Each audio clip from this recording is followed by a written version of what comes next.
नमस्कार, आप देख रहे हैं द एंगल। मैं हूं आपके साथ दीपाली माथुर। नजर डालते हैं इस वक्त की सुर्खियों पर।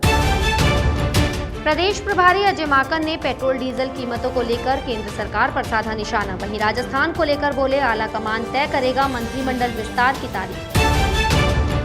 राजस्थान के सीएम अशोक गहलोत का बड़ा फैसला, शिक्षक भर्ती 2016 लेवल 2 विज्ञान और गणित की वेटिंग लिस्ट को लेकर दायर अपील लेगी वापस। राजस्थान विधानसभा में नेता प्रतिपक्ष गुलाब चंद कटारिया ने गहलोत सरकार को लिया आड़े हाथ, आचार संहिता में भी कर दिए तबादले।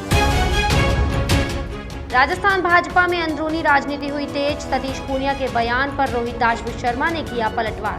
राजस्थान कांग्रेस प्रदेश प्रभारी अजय माकन ने दिल्ली में एक प्रेस वार्ता की। प्रेस वार्ता में उन्होंने कहा कि केंद्र सरकार को पेट्रोल डीजल से 53,000 करोड़ की इनकम हुई। माकन ने कहा कि केंद्र सरकार जनता पर बोझ डाल रही है। कोरोना काल में भी सरकार ने पेट्रोल डीजल के दाम बढ़ाए।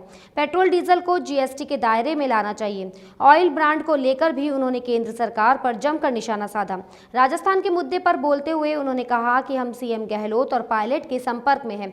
पार्टी आलाकमान मंत्रिमंडल विस्तार की तारीख पर जल्द ही निर्णय लेगा। किसानों के मुद्दे पर कांग्रेस के पूर्व अध्यक्ष राहुल गांधी ने एक बार फिर सरकार को निशाने पर लिया है। उन्होंने केंद्र सरकार पर आरोप लगाते हुए कहा कि सरकार मंडियों को खत्म कर रही है। उन्होंने कहा कि इसका सीधा असर न केवल किसानों पर बल्कि देश के मिडिल क्लास और देश की सामाजिक और आर्थिक स्थिरता पर पड़ेगा। केरल के तिरुवंबाड़ी में उन्होंने ये बात कही। इसके साथ ही उन्होंने कहा कि देश भर में कृषि कानूनों के खिलाफ प्रदर्शन चल रहा है। मैं उनके प्रदर्शन को पूरी तरह समझता हूँ। ये कृषि कानून मूल रूप से भारतीय कृषि क्षेत्र की रीढ़ को नष्ट कर देंगे। हमारा कृषि क्षेत्र किसानों की बजाय 2-3 बड़े उद्योगपतियों के हाथ में चला जाएगा। केरल में फिर से तेजी से बढ़ रहे कोरोना संक्रमण के मामलों पर भाजपा के राष्ट्रीय अध्यक्ष जेपी नड्डा ने चिंता जताई है। उन्होंने कहा कि केरल सरकार ने महामारी पर काबू पाने के लिए कोई प्रयास नहीं किए। भाजपा अध्यक्ष जेपी नड्डा ने वीडियो कॉन्फ्रेंसिंग के जरिए कोझिकोड में पार्टी के नवनिर्मित जिला कमेटी कार्यालय का उद्घाटन के अवसर पर ये बातें कही। भाजपा अध्यक्ष ने राहुल गांधी पर निशाना साधते हुए कहा कि राहुल गांधी केरल में राजनीतिक यात्रा पर आए हैं। दिल्ली में नाबालिग लड़की के मामले पर राजनीति नहीं होनी चाहिए। दिल्ली के मुख्यमंत्री अरविंद केजरीवाल ने घोषणा की है कि उत्तराखंड में सेवानिवृत्त कर्नल अजय कोठियाल सीएम पद के लिए दावेदार होंगे। इस दौरान उन्होंने कोठियाल की उपलब्धियों के बारे में भी बात की। केजरीवाल ने कोठियाल को भोले का फौजी भी बताया और कहा कि उन्होंने आपदा के बाद केदारनाथ पुनर्निर्माण के कार्यों को बखूबी अंजाम दिया।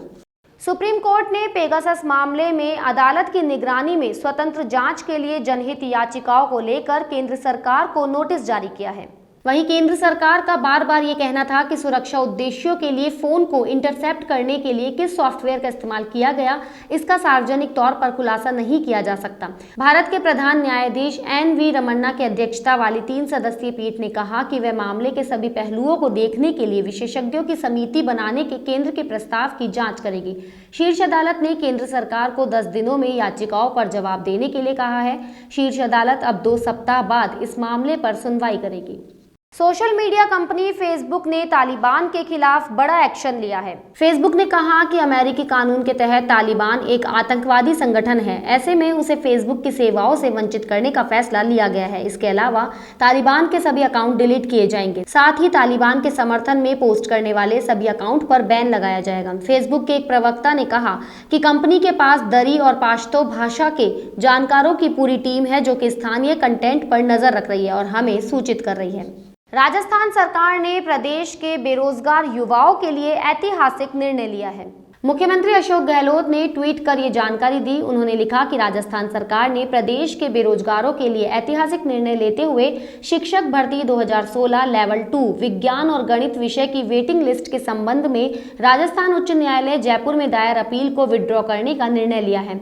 इसमें 874 अभ्यर्थी लाभान्वित होंगे। सभी को बधाई। सरकार के इस फैसले के बाद बेरोजगार महासंघ ने खुशी जताई है। राजस्थान के 6 जिलों में होने वाले पंचायत चुनाव में कांग्रेस के कई दिग्गजों की साख दांव पर लगी हुई है। गहलोत सरकार के 6 मंत्रियों और करीब 16 कांग्रेस विधायकों की प्रतिष्ठा दांव पर लगी है। वहीं कांग्रेस सरकार का समर्थन कर रहे आधा दर्जन निर्दलीय विधायकों की भी इन चुनावों में अग्नि परीक्षा होगी। जयपुर जिले में लालचंद कटारिया और राजेंद्र यादव, दौसा जिले में प्रसादी लाल मीणा और ममता भूपेश की प्रतिष्ठा दांव पर लगी हुई है। वहीं पूर्वी राजस्थान में भरतपुर जिले में सुभाष गर्ग और भजन लाल जाटव की प्रतिष्ठा दांव पर होगी। इनमें से 2 मंत्री लालचंद कटारिया और प्रसादी लाल मीणा कैबिनेट मंत्री हैं। इन चुनावों में में पार्टी की हार जीत मंत्रियों के प्रभाव को दर्शाएगा। पंचायत चुनाव को लेकर राजस्थान भाजपा ने गहलोत सरकार पर बड़ा आरोप लगाया है। नेता प्रतिपक्ष गुलाब चंद कटारिया ने सीधे तौर पर प्रदेश सरकार पर चुनाव में आचार संहिता का उल्लंघन करने का आरोप लगाया। कटारिया ने कहा कि जिस प्रकार शिक्षा, चिकित्सा, पेयजल सहित विभिन्न विभागों की तबादला सूची जारी हुई, उन्हें जयपुर सहित उन तमाम जिलों जहां पर ये पंचायत राज के चुनाव होने हैं वहां के भी कर्मचारियों के नाम शामिल हैं।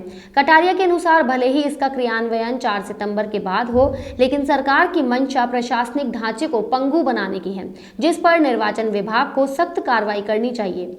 पिछले दिनों पूर्व मुख्यमंत्री वसुंधरा राजे ने हाड़ौती के बाढ़ ग्रस्त क्षेत्र का हवाई दौरा किया था। वसुंधरा राजे के हवाई दौरे पर भाजपा प्रदेश अध्यक्ष सतीश पूनिया के बयान पर भाजपा के भीतर अंदरूनी सियासत भड़क गई है।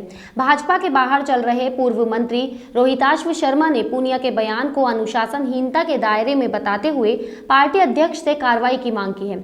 शर्मा ने कहा कि पूनिया को प्रशासनिक अनुभव नहीं है, क्योंकि बाढ़ग्रस्त इलाकों में तत्कालीन जायजा लेने के लिए हवाई सर्वे ही किया जाता है। बाढ़ के दौरान पैदल या जमीनी दौरा कितने दिनों में होगा। शर्मा ने यह भी कहा कि पूनिया ने जिस प्रकार से बयान दिया है वह सीधे तौर पर पार्टी की राष्ट्रीय उपाध्यक्ष वसुंधरा राजे के खिलाफ है, जो अनुशासनहीनता के दायरे में आता है। भवरी देवी अपहरण हत्याकांड मामले में राजस्थान हाई कोर्ट में सुनवाई हुई। कोर्ट ने पूर्व विधायक मलखान सिंह विश्नोई की याचिका पर सुनवाई करते हुए उसकी जमानत अर्जी को स्वीकार कर मंजूरी दे दी है। इससे पहले राजस्थान हाई कोर्ट इस हाई प्रोफाइल प्रकरण के 6 आरोपियों को जमानत दे चुका है। पूर्व मंत्री एवं इस प्रकरण के आरोपी महिपाल मदेरणा की जमानत पर 23 अगस्त को सुनवाई होगी। अजीतगढ़ में गीतांजलि मल्टी स्पेशलिटी हॉस्पिटल के निदेशक मंगल यादव ने स्वतंत्रता दिवस पर ध्वजारोहण किया। कार्यक्रम में सोशल डिस्टेंसिंग के साथ राष्ट्रगान का गायन हुआ। स्वतंत्रता दिवस के कार्यक्रम के बाद हॉस्पिटल स्टाफ को मिठाइयां बांटी गई। इस अवसर पर समाज सेवी बलराम यादव, डॉक्टर पूरन सैनी, डॉक्टर वीनू सैनी, डॉक्टर केशर कुमावत, डॉक्टर मोनिका यादव, डॉक्टर विकास, डॉक्टर अरुण कुमार सहित स्टाफ मौजूद रहा। इस बुलेटिन में फिलहाल इतना ही। अगर आपको हमारा वीडियो पसंद आया हो तो हमारे चैनल को लाइक, शेयर और सब्सक्राइब जरूर करें।